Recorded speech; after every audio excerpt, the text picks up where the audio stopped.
He could have stayed home. His love of the business is what, brought him back. But business mind for the business, I think he's good in small doses, not an overall top of the line guy. No, I'd agree with that. And you just reminded me of that Braun Strowman bump.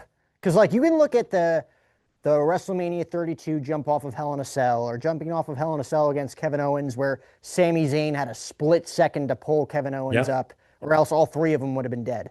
One of the best Like time spots ever, by the way. it really was.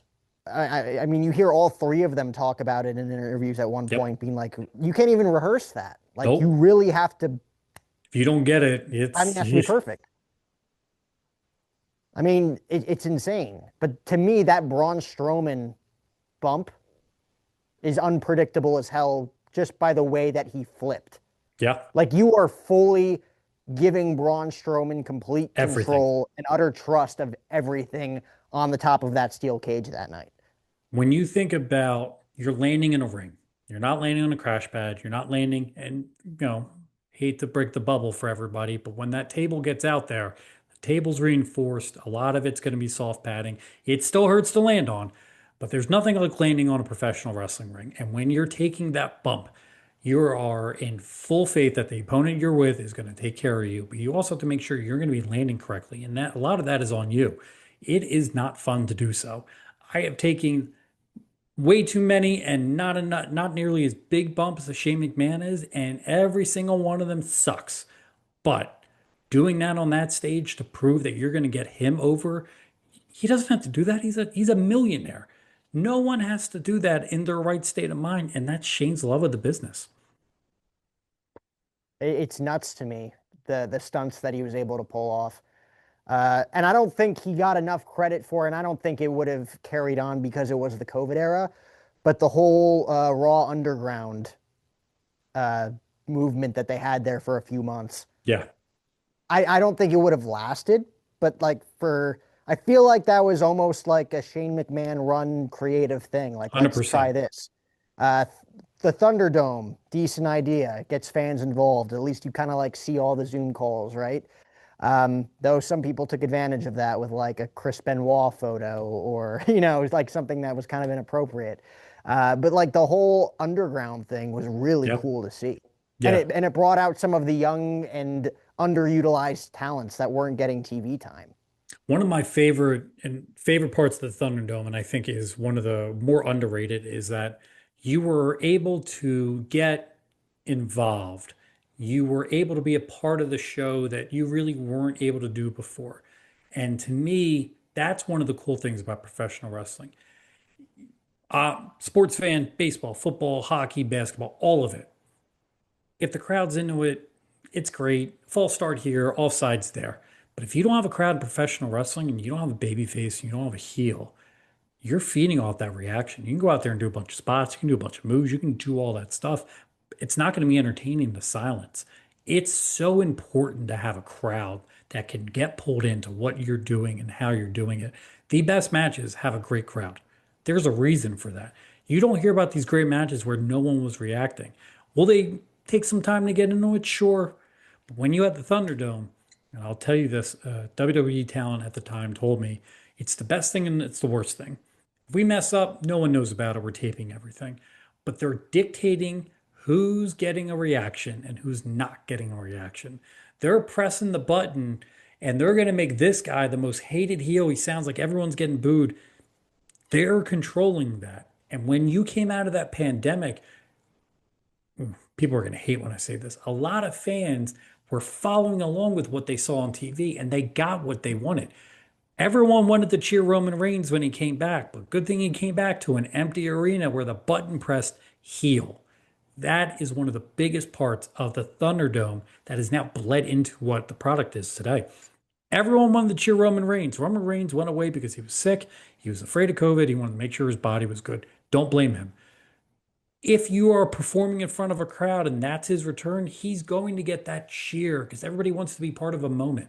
But the Thunderdome, he got booed and they got the reaction they wanted. And it's one of the coolest things I think from a WWE production standpoint is that they were able to capitalize on that and portray their people the way they wanted them portrayed. Well, let's talk about that what if. Because if COVID never happens, and we talk about Mhm. if COVID never happens, we probably don't see the tribal chief in that heel mafia boss version of Roman Reigns. What if, because the original match was supposed to be, I believe, Goldberg versus Roman for the Universal title that year at WrestleMania That in is correct. Tampa.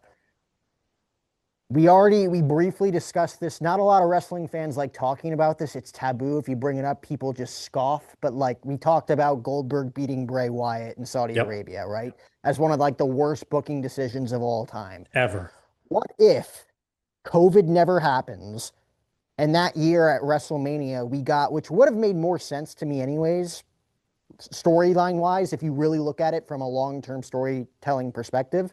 What if we got the Fiend walking into WrestleMania as the Universal Champion in WrestleMania 36 against the big dog Roman Reigns? What happens there? What a difference the world makes, right? So instead of Roman Reigns and Bray Wyatt, which is what everybody was clamoring for, and the question was, how do they book this? How does Roman Reigns walk into that match with what is essentially a supernatural figure? Bray ate up Seth. Bray ate up a ton of people. Will they do that same thing with Roman Reigns? And then he walks in there with Goldberg and he goes, poof, gone in 5 minutes. Kills the character. How different is The Fiend? How different at that point in time when you got Roman Reigns in there with The Fiend?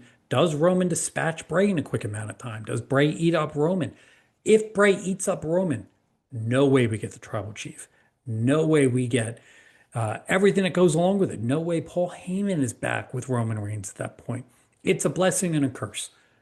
I saw, okay, I saw an unedited clip of what the Goldberg Braun Strowman match started like when they originally filmed it. And it was a mess for the first 2 minutes to the point they called cut and had to redo all of it and had to sit down and refilm it and go, maybe we don't start this way, maybe we don't start that way. Goldberg and Braun Strowman, does anyone really remember it? Does anyone actually know that Braun Strowman beat Goldberg for the title? Because at the end of the day, the story coming out of that was Drew McIntyre. Goldberg and Braun Strowman, no one remembers. They remember that Roman wasn't there, but they don't remember who won that match that night. What a waste of what could have been. Now looking back, do we have the bloodline? Do we have Solo? Do we have Sami Zayn as the glue, the big baby face that comes out of the bloodline before Cody steps into that role and gets the reaction at the Royal Rumble that sets off a run of business like the company had never seen at that point? Probably not. What if Sami Zayn didn't get over in 2022 as the honorary Uce? Where do you think Sami Zayn lies in today's WWE if he doesn't join that group, get over as much as he did, kind of as a spoof character, Yeah. like as just like a lovable like jobber heel at that point in time, which he kind of was teetering on. Yeah. He was doing the If he Castro doesn't gimmick. get over in that scenario, where is he? Like literally, like he's in like probably carrying cross territory where Yep. he's probably on the verge of not being re-signed, if Yep. not already released, in my opinion.